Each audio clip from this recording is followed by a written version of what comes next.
star of the show. I thought I was the star of the show. Yeah, sorry. Hello everybody, doing something a little bit different today out here on the terrace with my girlfriend Emma. We're gonna do a little paint and sip today. We're gonna talk about rosé wine, following along with a Bob Ross video. So we'll see what we get. I guess we'll see how the paint turns out.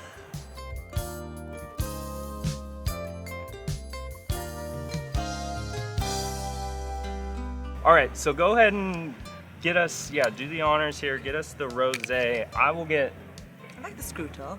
Bob Ross queued up here. Yeah, the screw top is, that's I meant to pour it with That's the label nice. facing the camera.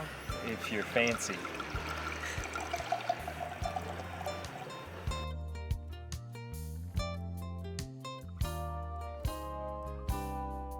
So Bob Ross is on here, getting the canvas ready. We don't have canvas, we got paper, so we'll just try our best. Making do. While he's getting set up, what do you think about rosé wine? No, I love the idea of rosé for spring. Like, It is a good kind of like when the weather starts getting nicer and warmer, right? It's perfect. I think I prefer red wine to white in general, but red wine in summer is just a bit. Yeah, so this is kind of the best of both worlds because it's kind of a good in-between red and white. Exactly, and you can drink it in summer and in like spring, I guess. We clean our brushes with odorless paint again. Today let's start out with a tiny little bit of Indian yellow, right into some alizarin crimson. Pull a little bit of paint out and beat it into your bristle so it's nice and even. So you were talking about earlier the rosé being good for springtime, kind of in between the red and the white. And I think that's perfect, like it is in between the red and white because it's made from the red wine I grapes. was totally going to ask, how is it made?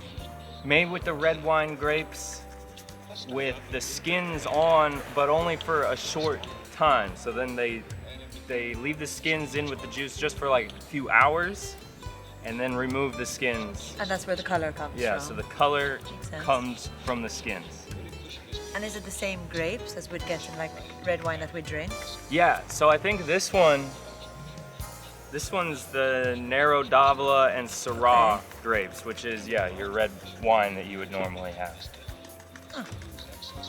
He did Yeah. Brown Mountains, but I think we'll do. Black Mountain. I want to watch you do it first. Very concerned about the mountains. Yeah, my mountains aren't looking too good. Not looking good at all. I saw yours and I changed course. Yeah, but you do focus a bit too much, like to drink. I know, Other right? people It's paint kind of and like sip. one or the other. It's like you gotta. You have to paint or sip. You can't Yeah. do paint and sip. Not paint and sip. Paint or sip. It's like a Paint and then sip. exactly. Or you could sip and then paint. And maybe it'll turn out better. Do you want to try that? Maybe that's our problem. That's the problem. We need more. It is really good though. It's nice. It's very refreshing, light.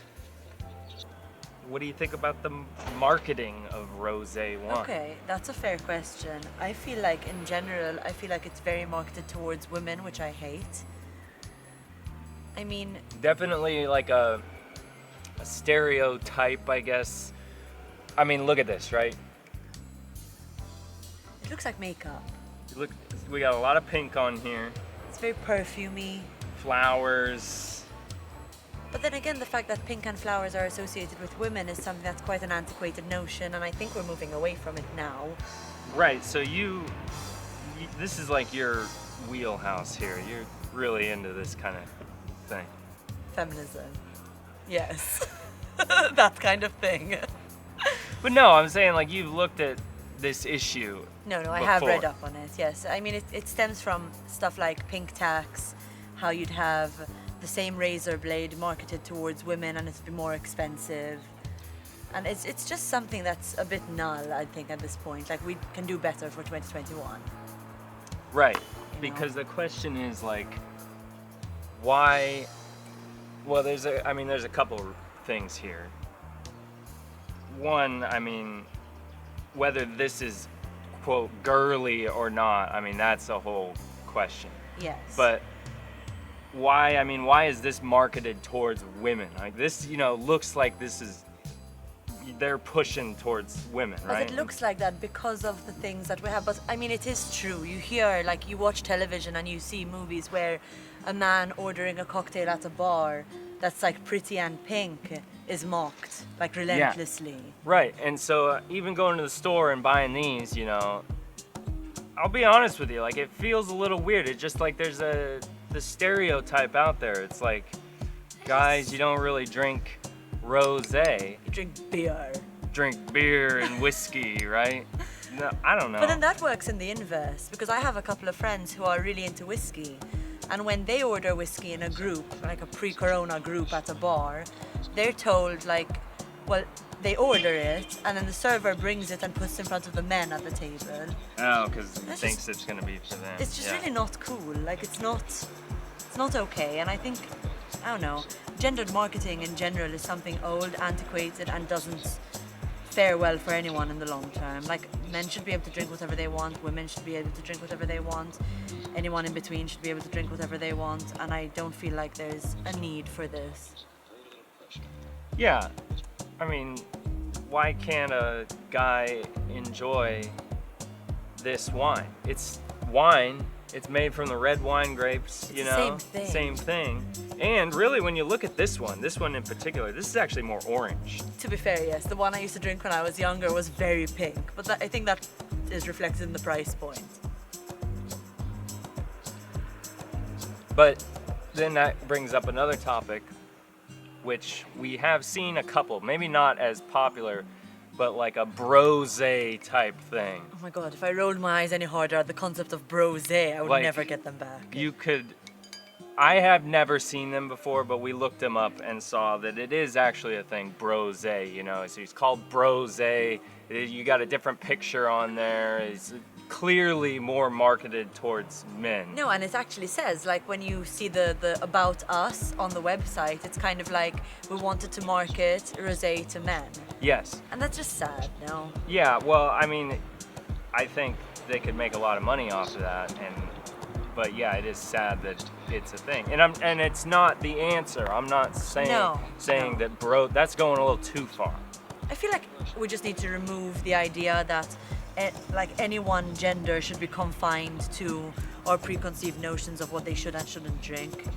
Eventually, I think we will come to a place where women are not judged for drinking whiskey and men are not judged for drinking rosé or cosmopolitans at a bar.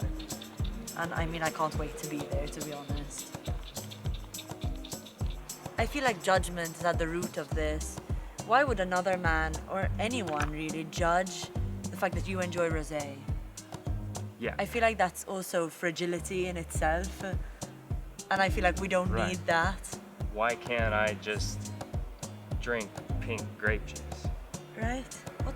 Yeah, no, okay, grape juice is wine. Okay, I see what you're doing. That makes me think of, do you know Scrubs?